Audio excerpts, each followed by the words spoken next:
The town of Dusty Ridge was used to noise, rumors, deals, politics behind closed doors. But Silas McGraw, he was the kind of man who didn't waste breath, a rancher with quiet eyes and hands that knew the land better than most folks knew their neighbors. So when a young widow and her boy were thrown off their farm by a man in a silk vest and shiny boots, Silas didn't raise his voice. He just watched. Then he rode. Because something didn't sit right about the papers, about the timing, about the way the mayor shook that man's hand behind the general store. Silas doesn't talk justice. He finds it. In old maps, crooked fence lines, and names scribbled in ledgers that some folks hoped would stay buried. And while others gave speeches about progress and tax liens, Silas McGraw let the truth ride beside him, quiet, steady, and impossible to shake. But how do you fight a man with money, the law in his pocket, and goons ready to do the dirty work? One fence at a time, one buried pin at a time. And when a cowboy like Silas finally speaks up, the whole town listens. Want to see justice ride in quiet boots? Stick around, hit subscribe, and saddle up for stories where grit wins over greed every time. The dust came first, rising in slow spirals from the wheels of a black Surrey carriage, cutting across the main road of Dusty Ridge like a snake with purpose. Abigail Langford stood frozen on the porch of her cabin, one hand pressed gently on the shoulder of her 8-year-old son, Levi. She'd heard the rumors, but rumors in these parts had a way of stalling at the saloon door. Now, they rolled right up her driveway. Sherman Pike stepped out of the carriage, brushing invisible lint from his polished vest. His boots, too clean for the terrain, hit the packed dirt with a hollow authority. Behind him, Deputy Carl Beavers lagged a step slower, a crumpled sheet of paper in one hand and a holster resting a little too easy on his hip. "Mrs. Langford," Pike said, his voice smooth as oil and just as slippery, "you've had notice." "I've had nothing," Abigail replied, her voice calm but strained. "My husband paid through 1888. I saw the receipt myself before he passed." Pike clicked his tongue and turned to Beavers. "Carl?" Beavers unrolled the paper like it hurt him to touch it. "Says here taxes weren't paid last 2 years. That makes the land eligible for recovery seizure under municipal lien code. You've got 10 minutes to collect your things, ma'am." Abigail blinked, swallowing the sudden rise of fear.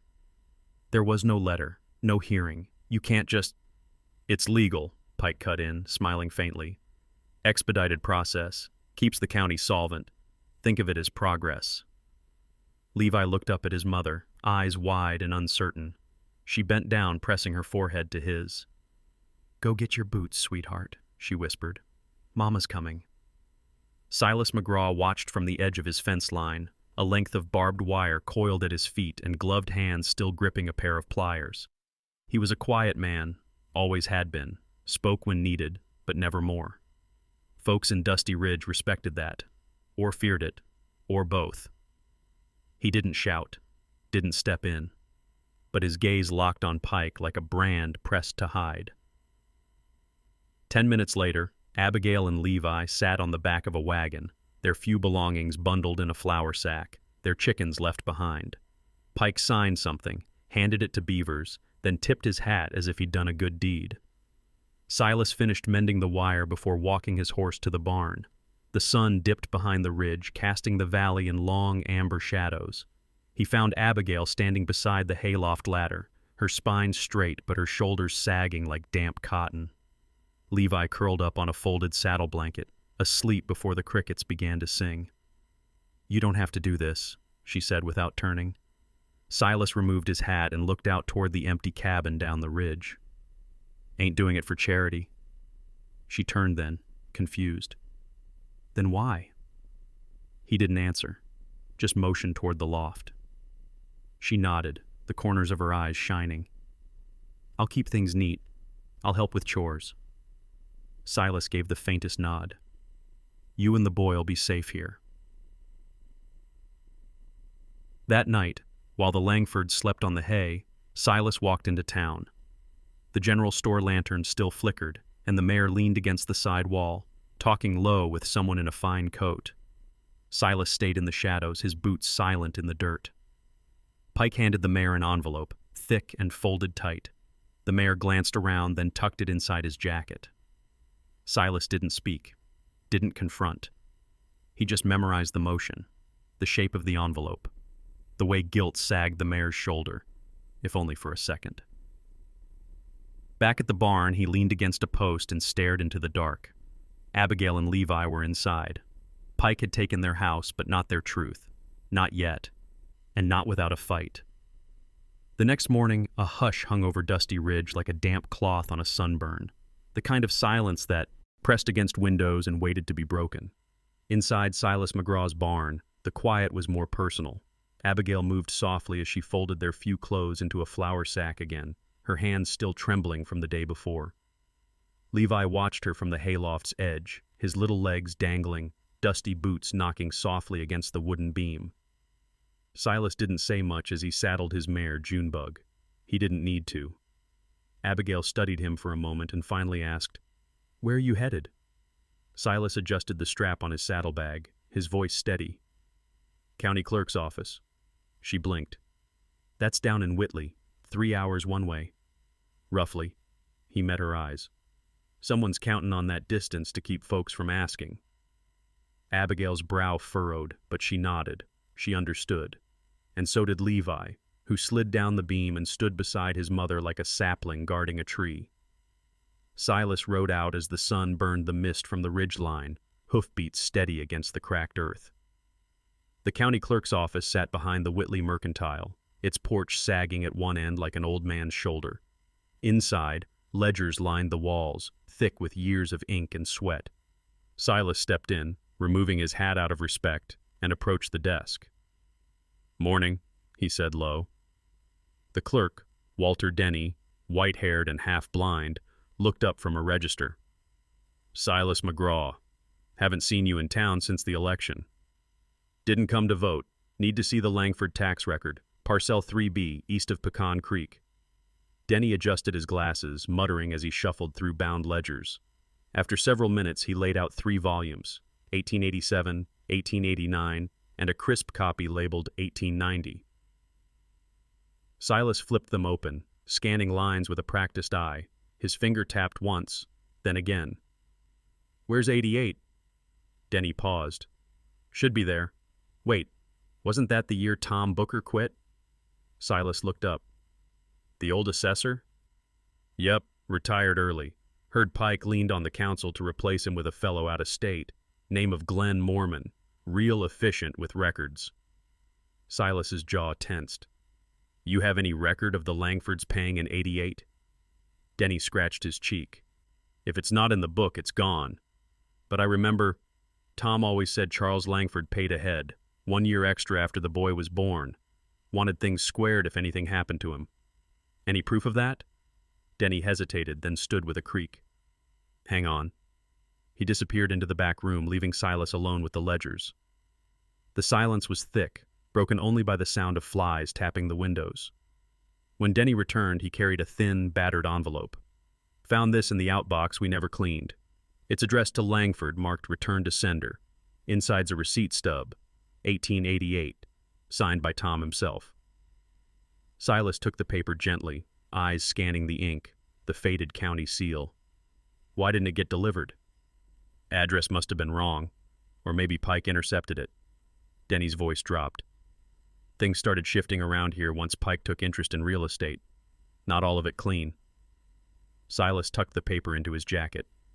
"You said Tom got pushed out?" Denny nodded slowly. "Didn't like how Pike did business. Council made it sound like retirement, but Tom called it what it was, being bought out." Silas tipped his hat. "Thank you, Walt." "You be careful," the old man said as Silas stepped toward the door. "Some folks round here don't take kindly to old truth getting dug up." By dusk, Silas returned to Dusty Ridge, the Langford receipt safe in his coat. At the edge of the general store, he paused. Pike was there, leaning against the porch rail, grinning like a cat with cream on its whiskers. "Evenin', McGraw," Pike said, smug. Silas stared at him for a long moment, then nodded once. Then he walked past him, slow and silent as the setting sun. The next morning dawned cold and dry. The kind of windless morning where every sound, every creak of a barn door, every crow's call, cut sharp against the silence. Silas stood at the edge of the Langford property, his boot heel resting on the corner post Pike had claimed. A barbed wire fence ran east where it once ran north, slicing across the slope like a careless knife. The spring-fed creek, Abigail's lifeline during dry seasons, now sat fenced off on the wrong side. It didn't take a lawyer to see something was off, but proving it, that'd take more than a hunch. So Silas saddled Junebug and rode 2 miles west, where an old windmill turned slow above a sagging homestead. Jeremiah Tuckett, once a government surveyor, had traded maps and measuring chains for chickens and quiet years.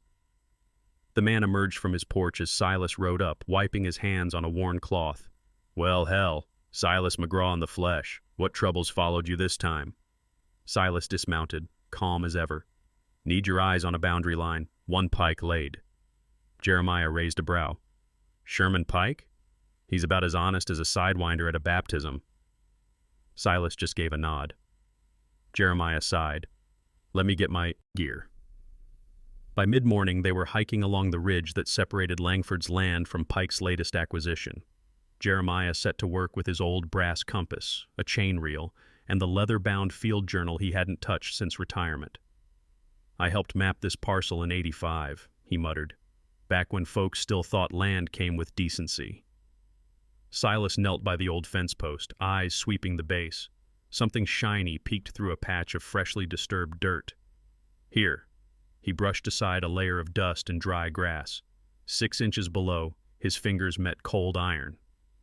Jeremiah crouched beside him, eyes narrowing. "Well, I'll be. That's a survey pin. Should have been buried deeper, unless someone just planted it." He reached for his trowel, brushing soil gently around the pin, exposing the full length. 30 years of erosion don't leave a pin this clean. This was set recent. Someone's playing dirty. Jeremiah paced out a few steps, consulting his notes. "This fence line's off by 20 feet. Pike moved it, cut her clean off from the spring." Silas stared across the fence, where the trickle of water caught the sunlight like broken glass. That spring had irrigated Abigail's garden every summer. Without it, her land was just dust and memory. Jeremiah spat into the dirt. "That fence is a lie, and so's whatever deed Pike used to justify it. You willing to write that down?" Silas asked. Jeremiah looked up at him. "You asking me to testify?" "I'm asking you to tell the truth, in front of folks who'd rather not hear it." Jeremiah held his gaze for a long beat, then nodded. "I'll do it. For her. For Charles. Rest his soul." They spent the afternoon running a fresh line, hammering small stakes along the proper boundary. By sundown, Jeremiah had drawn a rough sketch and signed his name at the bottom with a firm hand. "That'll hold up in court," he said. "Even Pike's snake oil won't cover that pin." As they packed up their tools, Jeremiah clapped a hand on Silas's shoulder. "You know, you could have walked away. No one would have blamed you." Silas said nothing at first, then finally replied, "Some things ain't about blame." He rode home with the map and affidavit tucked tight against his chest, dust rising behind him like a trail of warning. At the barn, Abigail waited by the rail fence, her arms wrapped tight around herself. Levi peeked out from behind her skirt. "Well?" she asked. Silas dismounted, handed her the folded paper. "The fence is false. We've got proof." Her hands shook as she opened it, eyes widening as she read. And for the first time since that carriage pulled up her drive, Abigail Langford allowed herself a breath that wasn't wrapped in fear. The annual Dusty Ridge Founders' Day picnic arrived with all the usual trimmings, checkered tablecloths, fiddle music from the porch of Jenkins Mercantile, and the scent of sweet corn mixing with fire-grilled sausages. Children chased each other with wooden hoops while their parents sipped lemonade and traded stories under the wide cottonwoods. But this year, something about the celebration felt off. The smiles were there, but they didn't reach as far, and the guest of honor, Sherman Pike, had made sure his name was printed big and bold on every banner strung between posts. He arrived late, flanked by 2 of his hired hands, wearing a crisp blue vest and a gold watch chain that glinted in the sun like it had something to prove. Silas stood near the edge of the square, leaning against a post, arms crossed, hat low. He hadn't come for speeches or celebration. He'd come for the mayor. The man in question, Orville Hatch, was dabbing his forehead with a silk kerchief, sipping lemonade, and trying hard not to look like he owed anyone anything. When Pike approached, Hatch's smile widened a little too quickly. "Gentlemen," Pike said, nodding to the crowd, "if I could trouble y'all for a few minutes of your attention." The fiddles fell quiet. Conversations hushed. Pike stepped onto the makeshift stage beside the bunting-wrapped podium. "I won't waste your time with grand words," he began, voice smooth and polished. "Dusty Ridge stands at a crossroads. Our town's growth depends on rail access, and that means clearing the path forward, economically and legally." He paused for effect, scanning the crowd like a man who already believed he'd won them over. "That's why I've worked closely with our fine mayor to secure key parcels. We're building the future, folks, and sometimes that means letting go of the past." Applause came, scattered but loud enough. Silas watched from the back, unmoving. When Pike stepped down and Hatch began clapping with forced enthusiasm, Silas moved forward. He walked straight up to the mayor, handed him a rolled document tied with twine, and said in his low, steady voice, "Thought you might want to see what was buried under your future." Orville frowned, untying the string and unrolling the document. His eyes flicked down the page, then stopped. It was the 1885 government survey map, with the proper boundary lines, with the location of the spring clearly falling on Langford land, and in the margin, Jeremiah Tuckett's signature, bold and unmistakable. The color drained from the mayor's face. His hand shook just slightly as he adjusted his spectacles and read it again. Where did you get this?" he whispered. "Same place truth comes from," Silas said simply. "Patience, persistence, and people who still give a damn." The mayor swallowed hard, looking up to find Silas already turning to walk away. But the mood in the square had shifted. Abigail, wearing a borrowed calico dress and carrying a homemade rhubarb pie, stepped up with Levi beside her. She looked out over the crowd, not with shame this time, but with quiet pride. "I made this," she said gently, offering it to the table beside the mayor. There was a beat of silence. Then one of the women in town, Mrs. B. Rowland, stepped forward and took the pie. "Thank you, Abigail. Looks delicious." A few more townsfolk nodded. Then someone clapped. Then another. Soon, applause swelled, not for Pike's rail line, but for something real, something rooted. Across the square, Pike watched with a frozen smile and clenched jaw. His polished boots shifted in the dust, looking suddenly too clean for the ground they stood on.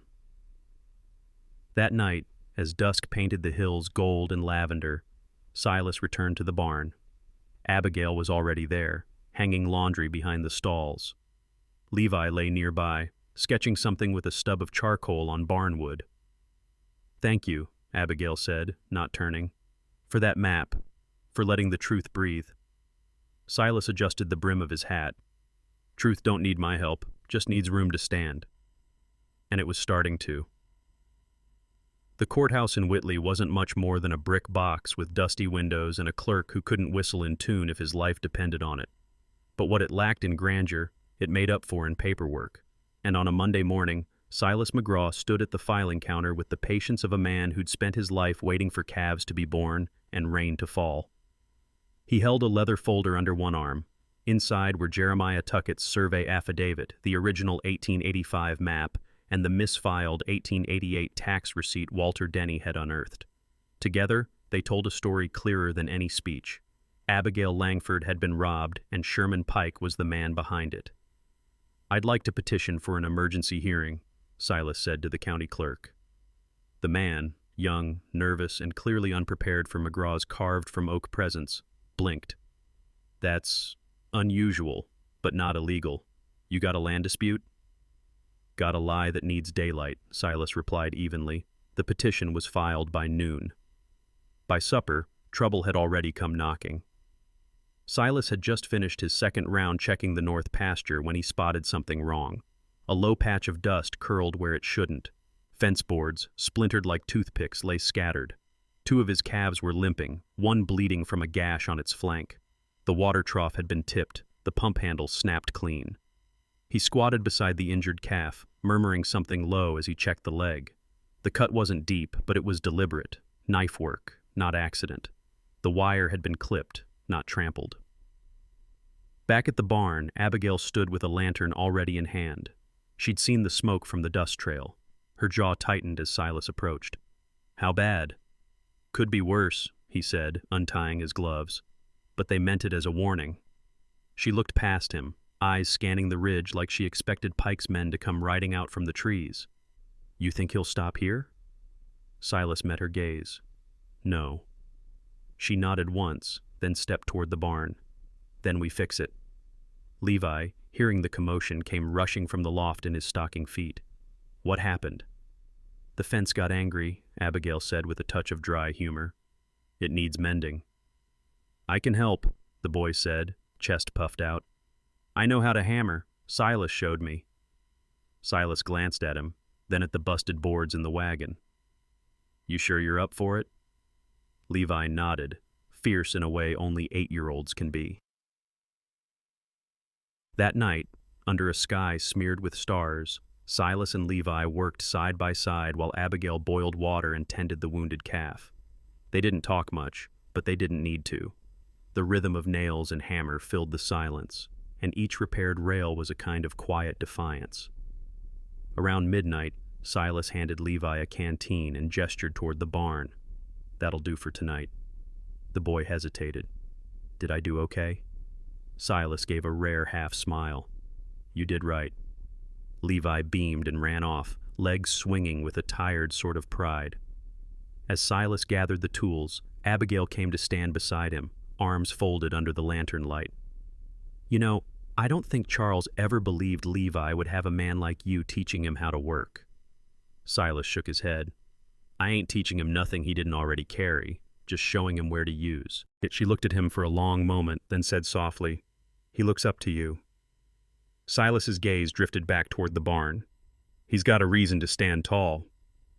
The wind picked up then, just a whisper at first, but it carried the scent of something unsettled. And Silas knew Pike wasn't finished. It didn't take long for Pike to make his next move. 2 mornings after the fence was mended and the calf stitched up, a rider thundered up to Silas's gate, Deputy Carl Beavers, red-faced and puffing like a man who didn't enjoy confrontation but wasn't above delivering it.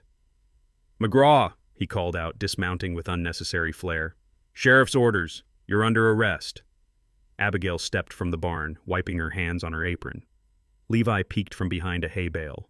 Silas, pitchfork in hand, didn't so much as flinch. "What's the charge?" he asked, calm as always. Beavers shifted, clearly uncomfortable. "Interfering with a lawful claim." Silas set the pitchfork down. "You sure about that, Carl?" "I don't write the charges, I just carry 'em out." Silas held Beaver's gaze a moment longer, then quietly extended his wrists. "Then do what you came for." The jailhouse in Whitley smelled of stale tobacco and paper that had been damp once and never properly dried. The cell bars were cold, the cot narrow, and the tin cup on the windowsill was half full of dust. Silas sat with his back against the stone wall, arms crossed, eyes distant. He didn't pace, didn't rant, just waited. Late that afternoon, the sheriff finally appeared. Eldon Merritt, a man with shoulders too wide for his moral compass and eyes that rarely met your own. He stood outside the cell, arms folded like he wanted to be somewhere easier. "Look, McGraw," he started, "you stir up a mess like this, you're going to step on toes." Silas didn't answer. The sheriff sighed. "Pike's well connected. Rail line means money and money talks. You know how this works." "Then maybe it's time someone listened to something else," Silas said. Merritt scoffed. "You think a few old maps and a surveyor's name are going to change a judge's mind?" Silas didn't reply. The sheriff turned to leave. "You'll cool off here tonight. Might help you think straighter." When the door slammed shut behind him, a voice came from the shadows in the next cell, rough, tired, but familiar. "McGraw?" Silas turned. The man was thin, face weathered and gaunt, but Silas knew those eyes. Tom? Tom Booker, the former tax assessor said. Didn't figure I'd be found here, not by you. You're supposed to be up north, retired. Tom chuckled dryly. That's what they said. Truth is, Pike blackballed me after I questioned his deeds, said I was interfering. One day I'm filing ledgers, next day I'm vagrant with no fixed address. Been bouncing between odd jobs and alleys since. Silas stepped to the bars. You remember the Langford payment? 1888. Tom nodded slowly. Charles came in just before the freeze, paid 2 years in advance, said he wanted it settled in case he didn't make it through the winter. Silas pulled out a small notepad from his coat, still in his breast pocket, and a pencil stub. I need you to write that down. Tom hesitated. Won't be notarized. Don't need it to be, just need it in your words. Tom reached through the bars, took the pencil with trembling fingers, and leaned against the stone. He wrote slow, careful, each letter deliberate like it cost him breath. When he finished, he handed it back, folded neatly. Silas slipped the paper inside a worn work glove, then tapped lightly on the barred window behind him. Moments later, a shadow moved outside, the outline of Jeremiah Tuckett, waiting exactly where they'd agreed if something went wrong. Silas pushed the glove through the crack in the bricks. Jeremiah gave a quiet nod and vanished into the fading light. Tom slumped back onto his cot, exhausted. Don't know if it'll help, but if you get Pike, make it count. Silas sat back down, the bars between him and the world, but for the first time in hours, the weight in his chest eased just a little. Because now, the truth had legs. The Whitley courthouse never saw much drama. Land disputes were usually settled with a handshake and a shrug, or behind closed doors with a whisper and a coin. But that morning, folks filled the benches like it was a Sunday sermon, and word spread fast. Silas McGraw was challenging Sherman Pike. The judge, Harold A. Merton, was a stiff man with a stiff beard, known more for punctuality than passion. He banged the gavel precisely at 9. Court is now in session for McGraw versus Pike regarding the petition to challenge claim transfer on Parcel 3B, Dusty Ridge. Pike sauntered in like he owned the floorboards, flanked by a lawyer from downstate, a man in spectacles too clean for the trail. The mayor sat near the back, visibly sweating, dabbing his forehead with the same silk kerchief he'd used at the picnic. Silas stepped forward slowly. He wore his work shirt, boots still dusted from the barn, no tie, no fuss, just facts. Judge Merton cleared his throat. Mr. McGraw, you may begin. Silas opened the leather folder and pulled out the 1885 survey map.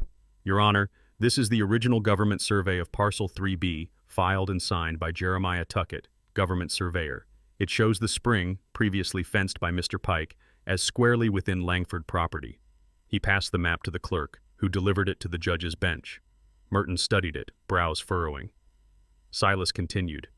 This, he laid down the affidavit, is Mr. Tuckett's signed testimony, verifying that the fence Pike erected cuts into Langford land by 20 feet. The original pin marking the boundary was buried shallow, less than 6 inches deep. There was a stir in the room. Pike whispered sharply to his lawyer. Next, Silas said, I have a payment receipt, dated 1888, signed by former tax assessor Tom Booker. It proves Charles Langford paid ahead on taxes. Judge Merton raised a brow. The year the ledger was missing? Silas nodded once. That ledger gap was used to file a recovery lien, a false one. The receipt was found among undelivered county documents. Walter Denny, the clerk, can confirm. He handed the folded slip to the bailiff. Pike's lawyer stood. Objection. No chain of custody. This receipt could have been fabricated. Judge Merton's eyes narrowed. It bears the county seal and Mr. Booker's signature. That man was trusted in this court for 20 years. I'd advise caution in accusing forgery without evidence. Pike's smirk faded. Silas reached into his coat and produced the final page. Lastly, I submit a written confession from Tom Booker. He was unlawfully dismissed, jailed on vagrancy, and provided this in his own hand. He confirms Pike used a forged record to create the lien. The judge read the note, slow and careful. The room was quiet enough to hear floorboards groan. When he looked up, something had shifted in his eyes. "Mr. Pike," Merton said slowly, "do you have any explanation for why your claim is based on a year with missing tax data, data that now appears to have been intentionally removed?" Pike stood, eyes darting. "I acted on what was filed. The system—" "No, sir," the judge cut in, voice firm. "You created the system, and now you'll answer to it." Before Pike could retreat, the side door opened, and in stepped Sheriff Eldon Merritt, hat in hand. "I heard there might be truth needing protection today," he said. The judge gestured toward Pike. "Sheriff, I believe this man is guilty of filing a fraudulent land claim and tampering with county records. Place him under arrest." The room exploded, not with cheers, but with the kind of murmurs that shake foundations. Pike's lawyer backed away. The mayor slumped in his seat. Sheriff Merritt stepped forward. "Sherman Pike, you're under arrest. Come quietly." For once, Pike had nothing to say. As the sheriff led him out, Silas turned, locking eyes with Abigail, who stood in the back, hands gripping Levi's shoulders. She smiled, not wide, not loud, just enough. Rain rolled in the next morning, not hard, but steady, like the land itself was letting out a long, tired sigh. It darkened the soil, coated the fence posts, and turned the porch steps of Abigail Langford's cabin to deep streaks of brown. Only now, that porch was hers again. The courthouse had ruled. The spring, the fence, the deed, it was all restored. Pike was in a holding cell waiting for transport to the state marshal. His lawyer had skipped town. The mayor, once quick with speeches, had grown real quiet, promising a full audit of the last year's land transfers. Folks were already whispering names that might come up. But none of that was why Levi was grinning from ear to ear as he ran up the muddy path toward the cabin that afternoon. "Ma! They're coming!" Abigail leaned out the door, apron dusted with flour. "Who, sweetheart?" "The town." And sure enough, behind him, down the slope, came a slow line of neighbors on foot and horseback, men with hammers in their belts, women with baskets of nails and cloth, kids balancing coils of rope or tins of biscuits. At the front was old Jeremiah Tuckett, holding a bundle of shingles under one arm like a newborn lamb. Abigail stepped out onto the porch, stunned. "What in the world?" "We figured," Jeremiah called out as he reached her gate, "if the courts can return your land, the town can return your roof." Behind him, two men hoisted a ladder. Another began prying up warped boards near the back eaves. Someone passed a bucket of paint through the crowd. "No speeches," said B. Rowland, handing Abigail a jar of peach preserves. "Just work and thanks." Abigail clutched the jar, her eyes wet. "I don't know what to say." "You already did," B smiled, patting her arm. "Every time you didn't quit." Silas came up last, slow and steady, riding Junebug at a quiet trot. He dismounted without a word and walked to the shed, retrieving a tool belt and a rusted saw. "Hope you weren't planning to supervise," he said gruffly, tipping his hat toward Abigail. She smiled. "Thought I'd bake." "Good," he said. "We'll be hungry." The work began like an old hymn, no conductor, just voices in harmony. Saws buzzed, nails rang, tar was spread in wide, clean strokes. Someone hammered a new sign above the door, Langford Ranch. Levi pointed it out with pride to every kid who'd listen. By sundown, the cabin glowed with fresh wood and fresh purpose. The barn had a new latch, the well bucket was mended, even the chicken coop got new wire.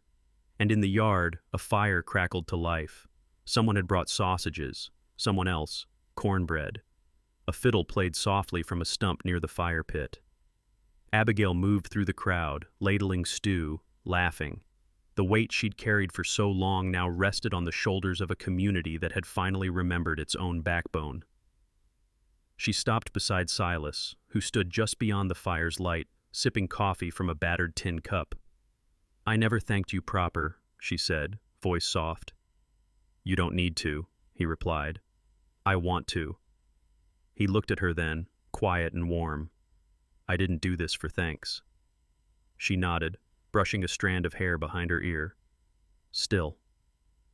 Levi appeared beside them, his face smudged with soot and pride. Mr. McGraw, Mama says I can learn how to rope next week, if it's all right with you. Silas glanced at the boy, then gave a slow, sure nod. We'll start with knots. You'll need patience before you need rope. Levi grinned. Later that night, as stars blinked overhead and the fire burned low, the people of Dusty Ridge lingered. No one rushed to leave, because for once, justice hadn't come from a man with money or a badge. It had come from a rancher who rarely spoke, a widow who refused to bend, and a boy who'd stood with both. Spring crept into Dusty Ridge, slow and warm, carrying with it the scent of honeysuckle and the hum of new beginnings. The hills turned soft green, the creek ran clear through its rightful bed, and the Langford land, once a symbol of grief, now bore fresh rows of sprouting beans and corn.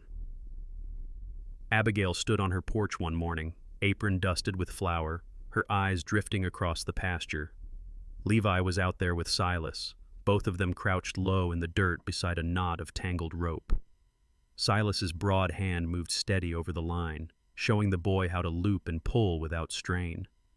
Levi followed, tongue between his teeth, brow furrowed in concentration. He'd taken to ranch work like a sapling to rain, quiet, quick to watch. He still talked plenty, mostly questions, sometimes opinions, but he listened more now, and when Silas answered, it was never loud, just enough. Back on the porch, Abigail smiled to herself. She still baked for Sunday service, but now folks asked for seconds. The whispers had stopped, the pitying glances replaced by genuine nods. Her name, Langford, had been restored, but more than that, it meant something again. The town hadn't just moved on from Sherman Pike's schemes. It had grown sharper, stronger. The mayor, now watched closer than ever, followed through on the audit. A few land claims were reversed. Others, those he couldn't undo, were reopened under new scrutiny. People talked more openly now, about fairness, about neighbors, about not waiting for someone else to do what's right. And yet, despite the change, Silas McGraw hadn't changed much. He still rode the same horse, still wore that old work shirt with the frayed collar, still didn't speak unless a moment truly called for it. But when he walked into town, folks paused their conversations. They greeted him first. They watched him the way men watch the horizon during planting season, quietly, hopefully. One afternoon, Abigail packed a basket of cornbread and peach preserves and walked it over to the barn. She found Silas oiling a saddle, sun cutting a gold streak across the stall behind him. She set the basket on the workbench. "For the trail, if you head into town tomorrow." He nodded once. "Appreciate it." She hesitated. "Levi asked me this morning if he could ride Junebug next month. Said you told him he's ready." "He is," Silas said without looking up. "But he'll take better care of her if you make him wait another week." Abigail chuckled softly. "He won't like that." "Good. Teaches respect." She stepped closer. "He respects you, Silas. We both do." Silas finally looked up. There was something warm but steady in his eyes. "You raised him right." "I tried," she said. "But we needed help. We still do." Silas didn't reply, just resumed his work. But the silence between them was no longer distance. It was comfort. Familiar.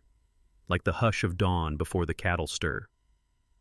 Later that week, at Sunday service, the preacher spoke of justice and endurance. Abigail passed the bread, Levi sat beside her, shirt tucked in for once, and Silas stood near the back, his hat respectfully in hand, listening.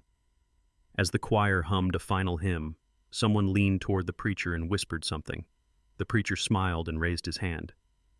"Before we leave, I'd like to thank a man who reminds us that doing good doesn't always require a speech, just action and steady steps." The congregation turned as one to Silas. He didn't shift, didn't smile, just nodded once. That was enough. After service, Levi ran ahead to untie the horses while Abigail walked beside Silas through the dirt path leading to the gate. "You ever think of running for mayor?" she teased gently. He shook his head. No need. I've got enough fence to fix. She laughed. Well, folks might listen more if you did. Silas looked out at the hills, green and just beginning to bloom. Some men shout to be heard, he said quietly. I figure I'll just keep riding. And he did. Drop a comment if you've ever seen quiet strength win the day, because in Dusty Ridge it surely did.